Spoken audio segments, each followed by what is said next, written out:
The agreement comes with development assistance. That's another plus in terms of the components of the agreement.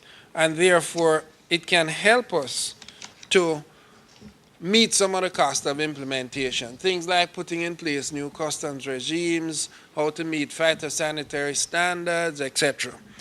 And finally, the agreement seeks to strengthen regional integration. It doesn't disrupt integration. Indeed, if our integration process had gone further, we would have been in a more advantageous position.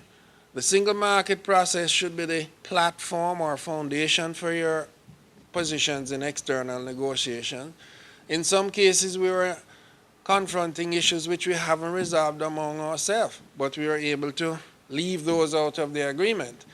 And the single market is intended as a preparatory process for firms so that when they meet more global competition, they have the experience of regional exporting.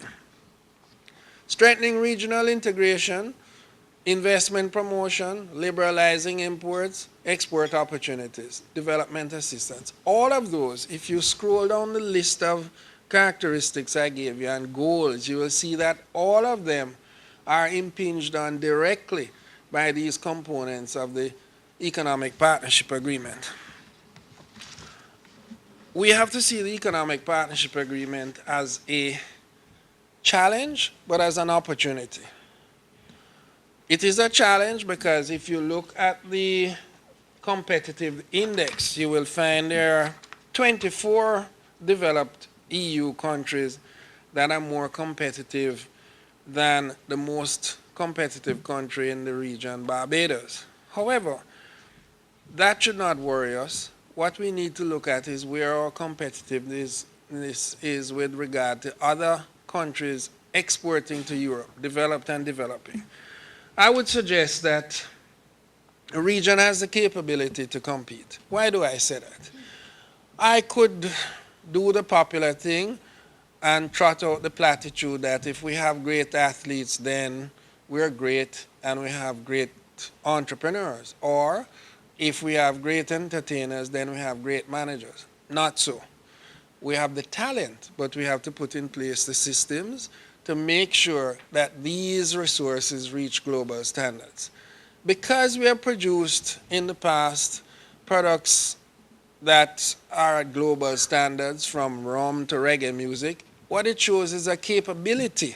If we have some of the best hotels, if we can run sophisticated manufacturing plants in Trinidad, etc., it shows a capability. What we need to do is to channel that by creating the local conditions which will allow our private sector to seize the opportunities provided by the EPA.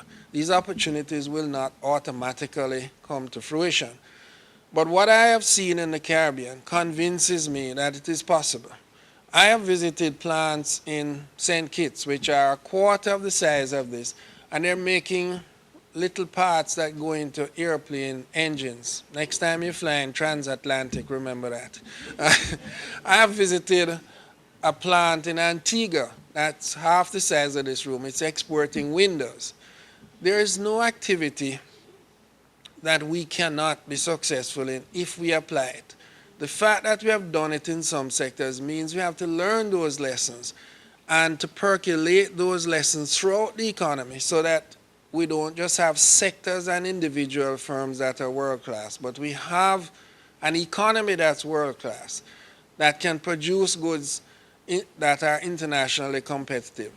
I believe that our record demonstrates this capacity.